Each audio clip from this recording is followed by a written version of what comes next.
Bonjour, cette petite capsule s'adresse à ceux qui ont conscience que leur vie, leurs choix de vie sont très souvent inconscients.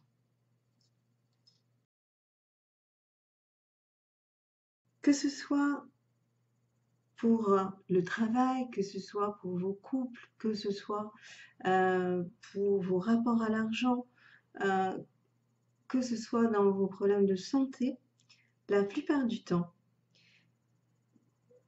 les épisodes marquants et les choix marquants de nos vies ont des moteurs implicites, cachés, parfois tabous à nos propres yeux.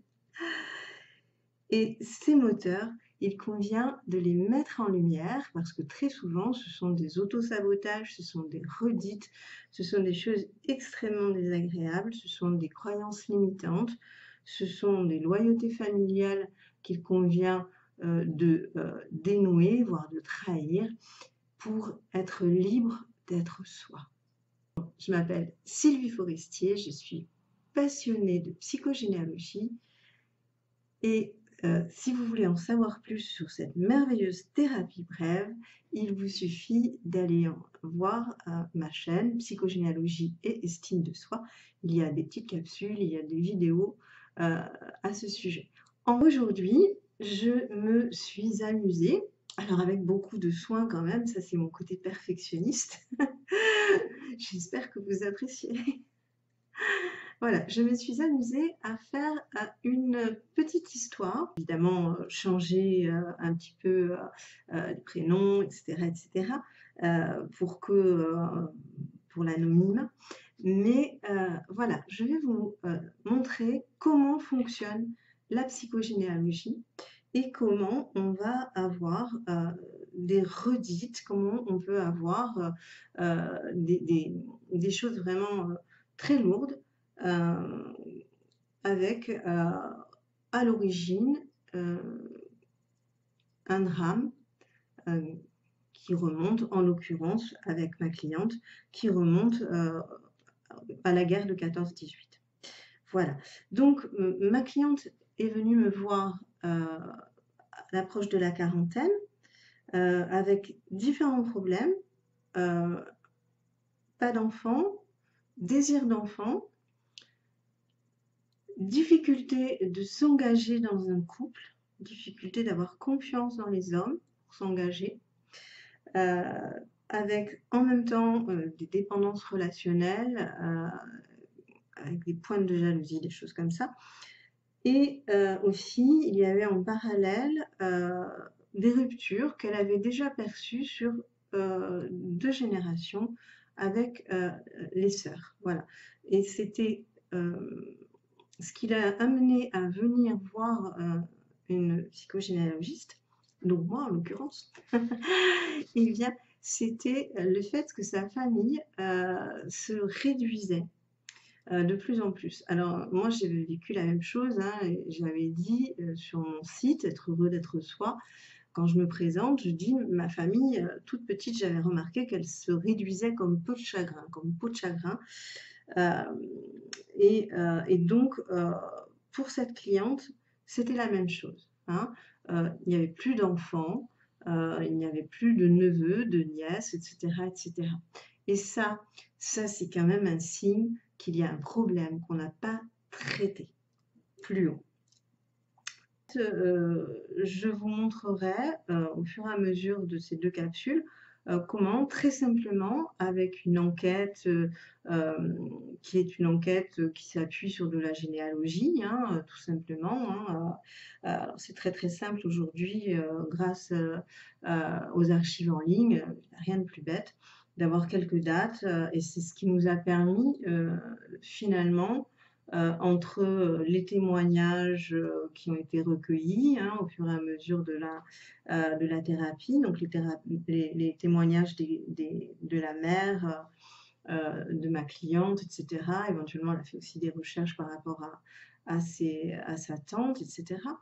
Donc, entre les témoignages qu'elle est allée chercher et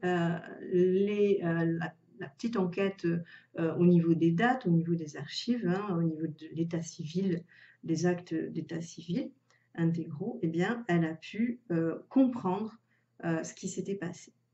Voilà. Et donc, je me propose de vous remontrer avec de très très jolis, enfin, j'ai essayé de faire joli. Alors, plaisir d'offrir, joie de recevoir. Soyez gentils, mettez-moi des petits likes, abonnez-vous à ma chaîne si vous trouvez que mon travail le mérite. Donc, je vous ai fait des jolis résumés, hein, des jolies images avec les dates, etc., pour que vous compreniez comment les choses se sont produites à l'époque ou comment, grâce à ma cliente, on a pu remonter. Voilà. Donc, nous allons, sur cette capsule précise, nous partons sur le côté grand-mère, arrière-grand-mère, plus exactement. Voilà. Donc, je me mets les images, je vous la mets aussi.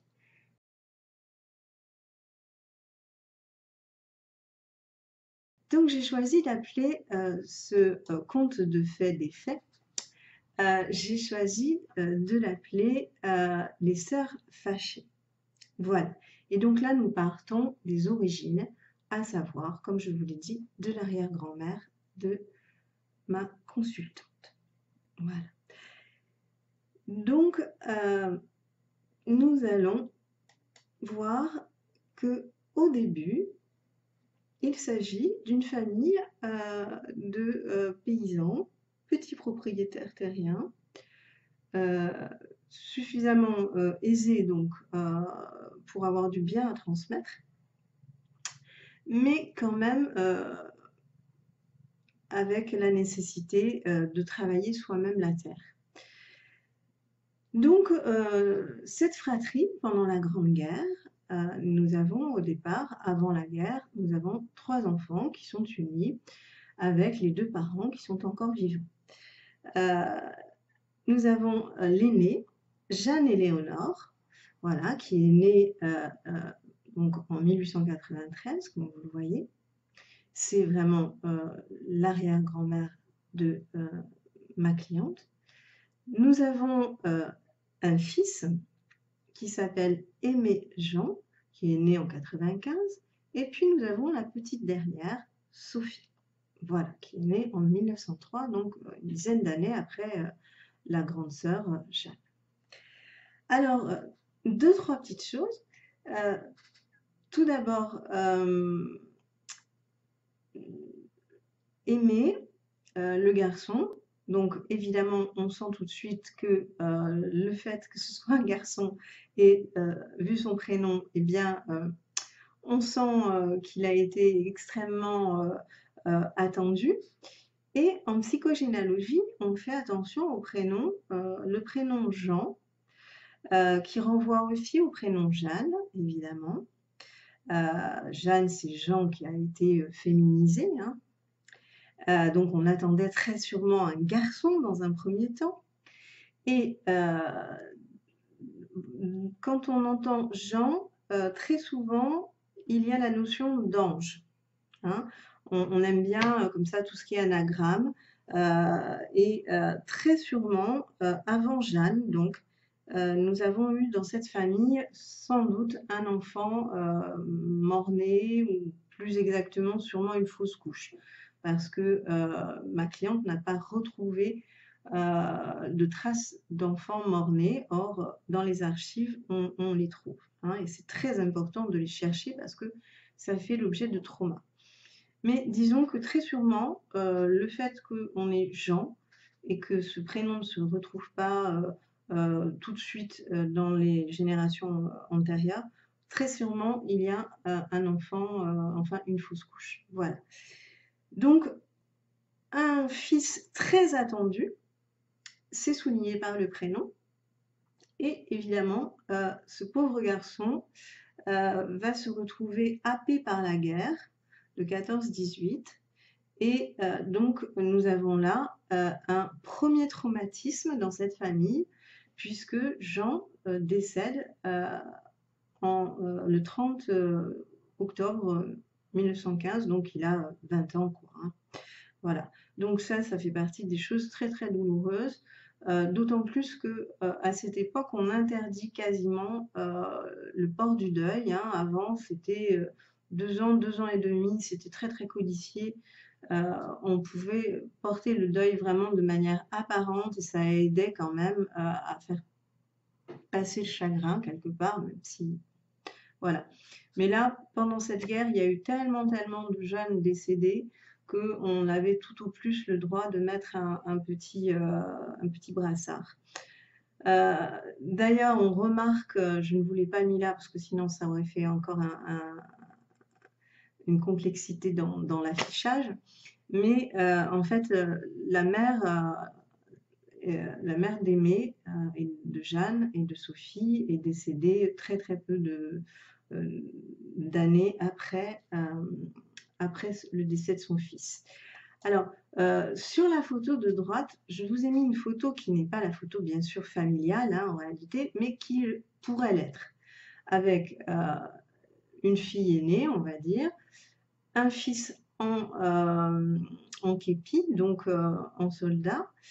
Vous remarquerez que ce personnage central qui est un garçon, il est finalement très estompé. Et bien en fait, à cette époque, il arrivait qu'on intègre les décédés, voilà, qu'on intègre les morts sur les photos de famille. Et là, en l'occurrence, c'est le cas, hein, avec un soldat mort jeune pendant la Première Guerre. Donc au centre, la mère, voilà, je vous dis que dans cette famille, elle décède très peu de temps après. À droite, on va dire que ça va être la petite Sophie. Et puis, à l'extrême droite, le père qui est assez âgé. Donc, en dessous, vous avez Robert Gaston. Alors, Robert Gaston, c'est un jeune homme qui habite le même village d'origine en Normandie, hein, voilà, que cette famille dont je vous parle. Et ce cher Robert Gaston, donc ce cher Robert, eh bien, Jeanne était en contact serré avec lui, contact étroit. Il était déjà pressenti comme futur époux, pourquoi pas. Et donc, elle va jouer les marraines de guerre, c'est-à-dire qu'elle va tricoter tout du long de la guerre, elle va envoyer des pâtés et autres sucreries ou chaussettes, etc., etc. Et elle va beaucoup écrire à ce cher Robert Gaston. Voilà, d'où la petite carte postale que je vous ai mise sur la droite. Voilà. Ce qui se passe, et on a retrouvé dans un grenier de famille, on a retrouvé donc avec ma cliente a retrouvé certaines de ces cartes. Et dans ces cartes, eh bien, il y en avait où finalement la petite Sophie mettait des mots aussi.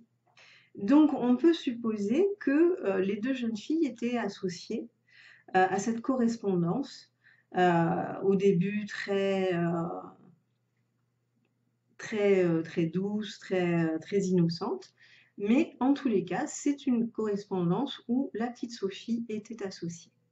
Voilà, et vous allez voir que sur l'épisode d'après, ça a une énorme importance. Donc, premier drame dans cette famille, le décès du fils, celui sur lequel on comptait énormément pour le nom de famille, capital, pour conserver le bien, travailler la ferme, etc., etc., etc. Donc, deuxième capsule, enfin troisième en fait, nous allons avoir le mariage au retour de la guerre. Donc c'est un mariage très attendu parce qu'il nous faut du personnel. Il nous faut du personnel masculin de préférence, même si les femmes n'ont pas hésité à tirer la charrue puisqu'il n'y avait plus de chevaux, par exemple, hein, les chevaux avaient été réquisitionnés, donc on voit des photos parfois pendant la guerre de 14-18 où 3 femmes sont attelées à la charrue. Mais pour ce qui nous concerne, dans cette famille, en tous les cas, après que les 2 sœurs se soient entraidées, etc., eh bien, Roger revient de guerre, il est intact, merveilleux. Donc, Jeanne et Roger convolent en juste noces. Juste après-guerre, donc vous voyez, c'est le 18-3-1919, on peut dire que véritablement il y avait urgence. Voilà, donc Jeanne a 26 ans, ce qui est un âge très tardif, n'est-ce pas? Robert 28 et Sophie en a 15. Le père va décéder assez rapidement après ce mariage, je ne sais plus, en 21, je crois, quelque chose comme ça. Voilà. Donc, jusqu'à là, on va dire épousailles traditionnelles, sûrement le village tout entier, derrière les mariés, etc., comme ça se faisait beaucoup, grand banquet, enfin, bon, on essaye autant que possible d'oublier la guerre, avec, sous un même toit, un époux, 2 sœurs, et une naissance rapidement, une petite fille. Cette petite fille, donc, voilà, je vous mets l'image. Donc, nous avons les sœurs qui continuent à travailler dans un bel ensemble. Nous avons Robert Gaston, donc, qui est marié avec Jeanne-Éléonore. Alors, vous voyez, je vous ai mis en rond les filles, en rectangle ou en carré les garçons. C'est comme ça qu'on a une convention au niveau psychogénéalogie. Et puis, quand il y a mariage, donc nous avons la double ligne comme ça. Voilà. Et normalement, on met la date aussi, mais je vous l'ai déjà mise alors. Bon, hein, voilà. Et donc, une petite fille. Alors, cette petite fille, elle s'appelle Sophie, comme sa tante, et c'était assez fréquent, évidemment, parce qu'on peut considérer que sa tante est sa marraine. Et c'est ce qu'on a perçu après avec ma cliente au niveau des documents. Hein. Donc, Sophie est sa marraine. Donc, la petite s'appelle Sophie. Elle s'appelle Marie parce qu'il y avait une grand-mère qui s'appelait Marie. Et puis, elle s'appelle Jeanne, comme sa maman. Voilà, ce qui est assez courant comme répartition des prénoms. Et donc, elle naît après le mariage, on va dire, il n'y a pas de conception avant le mariage. Voilà, donc jusqu'à là, on va dire que tout est rose, tout est merveilleux. Vous remarquez que j'entoure en vert quand il s'agit aussi de la lignée directe. Voilà, donc je fais 2 cercles ou 2 carrés. Quelques années, donc tout va bien. Et puis, c'est le drame. Et là, nous arrivons sur l'autre vignette. Et que voit-on? Je vous laisse le temps de découvrir, parce que je me suis vraiment appliquée à faire quelque chose d'assez propre. Et donc, même si vous ne connaissez pas les codes en matière de généalogie, en tout cas en matière de psychogénéalogie, nous, comparativement à des arbres, hein, on met l'accent sur les fratries, on met l'accent sur tout ce qui est relationnel. Alors là, j'ai pas pu tout mettre, hein, mais si vous travaillez dessus, je vous donne d'autres codes supplémentaires pour monter votre génosociogramme. Le génosociogramme, c'est l'arbre généalogique tel que nous l'entendons, donc avec les fratries, les fausses couches. On rajoute aussi des choses telles que les problématiques d'alcool, les drames type s'il y a eu un décès trop tôt, etc. Enfin voilà, on a toute une série de codes que je ne pouvais pas faire figurer là. Mais si vous regardez, vous voyez où les choses coincent. Donc, sous un même toit, un second mariage précipité et maladroit. Nous avons affaire au premier mariage qui était le 18/2/1919, qui a donné la naissance de Sophie Marie-Jeanne, que nous n'allons plus appeler Sophie ni Jeanne, mais tout simplement Marie, ce qui était très courant de prendre le deuxième ou troisième prénom. Mais là, ça devient essentiel, et vous allez voir pourquoi, puisque le deuxième mariage sous ce toit, eh bien, c'est avec Robert et Sophie, la petite sœur. Et donc, évidemment, il valait mieux pas que la grande Sophie et la petite Sophie aient le même prénom. Donc, nous avons un divorce, forcément. Et ce divorce, il a lieu le 3/12/1923. À cette époque, c'est quand même encore rarissime.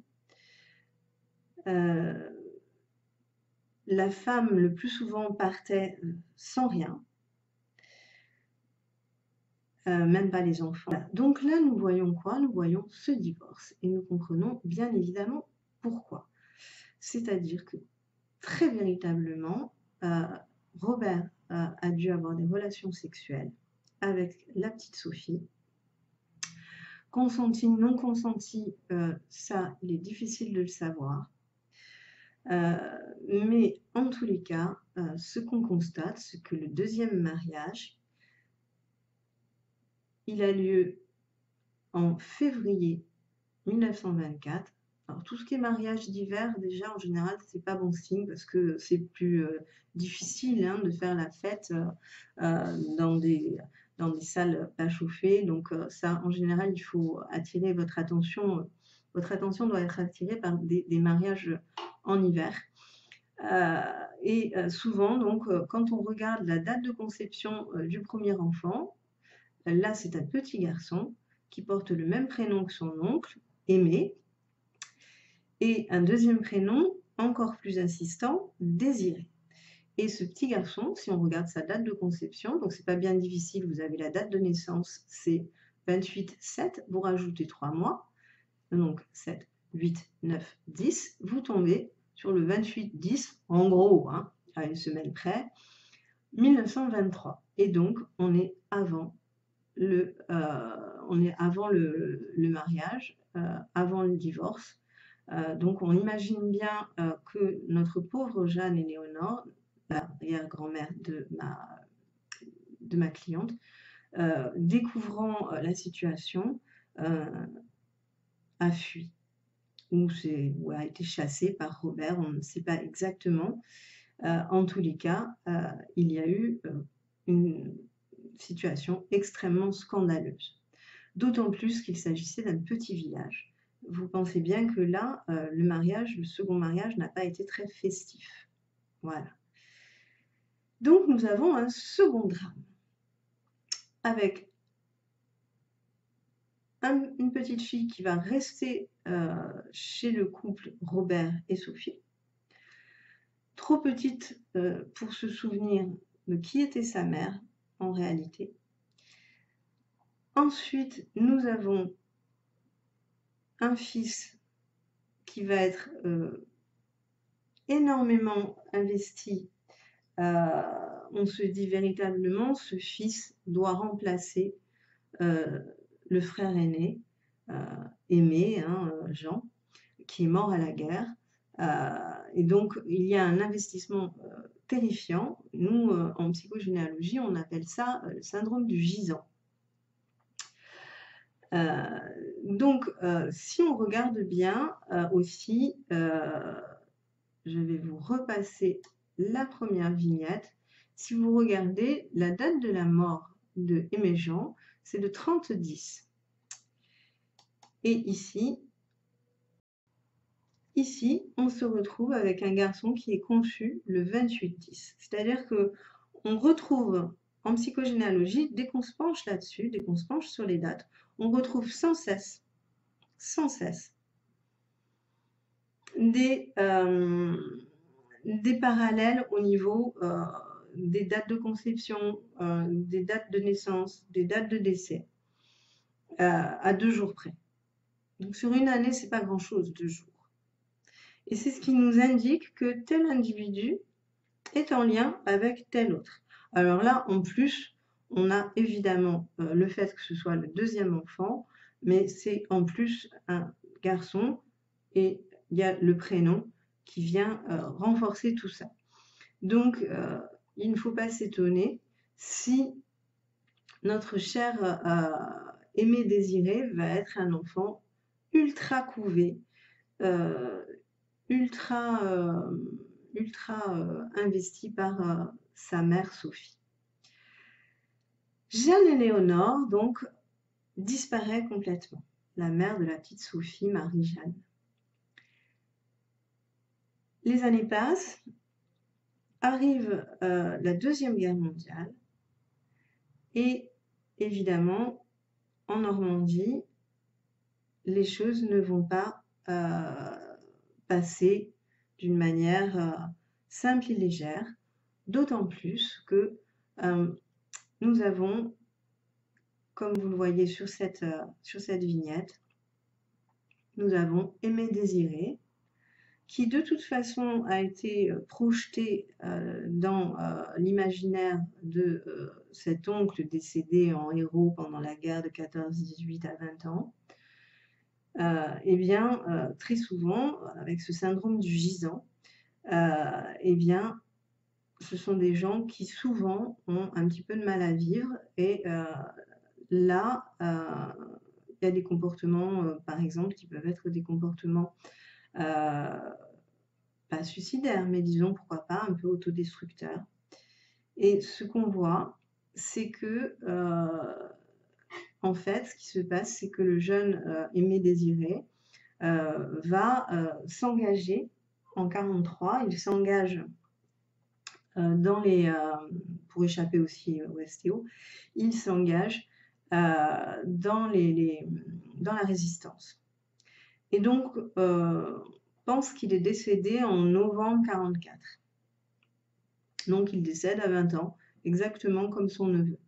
Donc, on a une espèce de prédiction autoréalisatrice, de prophétie autoréalisatrice avec cet enfant qui remplace un mort à la guerre, et on retrouve ce parcours chez ce deuxième fils.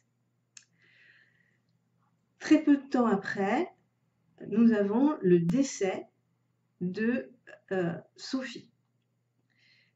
Il faut dire que Sophie était très investie, très impliquée dans sa véritable nièce, mais qu'elle considérait comme sa fille et qu'elle a fait passer pour sa fille, Marie. Alors, je dis qu'elle a fait passer pour sa fille, mais n'oubliez jamais que tout le village était au courant.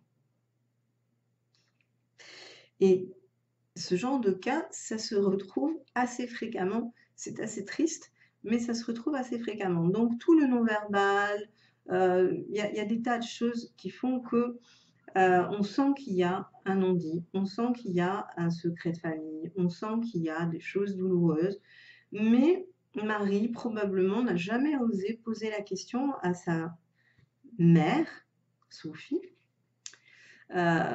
sentant que les choses étaient trop douloureuses, trop difficiles. Le couple, de toute façon, Sophie-Robert, n'est pas un couple très aimant. Sophie est toujours extrêmement jalouse, extrêmement nocive. Elle dit beaucoup de mal des hommes d'une manière générale, sauf de son fils et de son oncle et de son frère, pardon, évidemment. Mais bon. Sophie a eu une dernière fille, enfin, elle a eu une fille, donc Claire. Cette petite fille, vous voyez, elle est née en 1930, c'est-à-dire 10 ans après Sophie Marie-Jeanne. Et on retrouve donc le même écart entre les deux premières sœurs, Jeanne et Léona, et Sophie. Donc ça aussi, ça fait partie des choses qu'on peut retrouver, ces répétitions. Ce qui est intéressant de voir, c'est que le prénom de la troisième fille, du troisième enfant, c'est Claire. Et Claire, on sent la tâche. On sent qu'il y a eu effectivement, tâche, scandale, honte, une génération ou 2 générations au-dessus, qu'importe, mais une génération au-dessus, et qu'il faut amener de la pureté, de la lumière, etc. Et cette petite fille, elle, eh bien, elle ne va pas être aimée du tout par sa mère. Et on peut considérer que psychologiquement, Sophie s'identifie à Claire, qui est donc la petite sœur hein, dans la fratrie, exactement comme elle était la petite sœur de la fratrie. Petite sœur de Jeanne et Léonore, petite sœur de Aimé Jean, etc. Et donc, cette honte d'avoir trahi sa sœur, Sophie l'a transférée, l'a transposée hein, sur la petite Claire. C'est-à-dire que ne pouvant pas assumer nécessairement la honte d'avoir trahi sa sœur Jeanne et Léonore, eh bien, elle en fait porter quelque part la faute sur Claire. Ce qui fait qu'elle, véritablement, elle a plus d'amour pour la petite Marie, qui n'est pas véritablement sa fille, que pour sa propre fille Claire.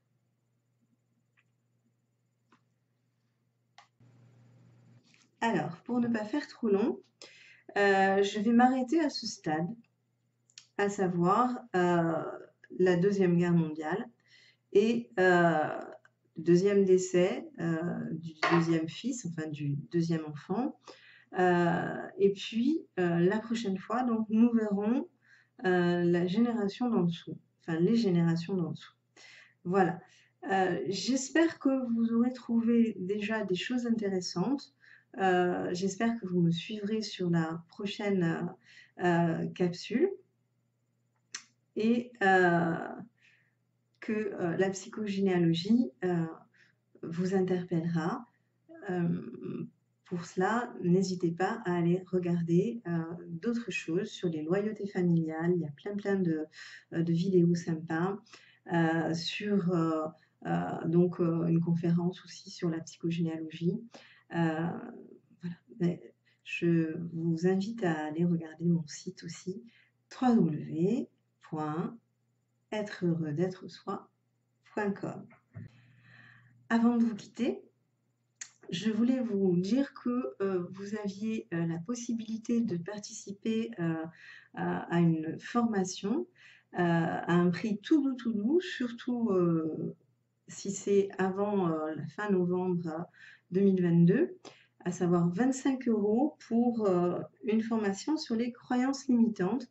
D'où viennent-elles? En quoi est-ce que vous pouvez les déconstruire très facilement pour vous libérer des autosabotages, de toutes ces limites que vous avez. Donc, allez regarder, le lien est sous ma vidéo. N'hésitez pas aussi à vous abonner à la newsletter, vous recevrez un joli cadeau. N'hésitez pas à aller regarder mon site. Et n'oubliez pas les pouces. Merci.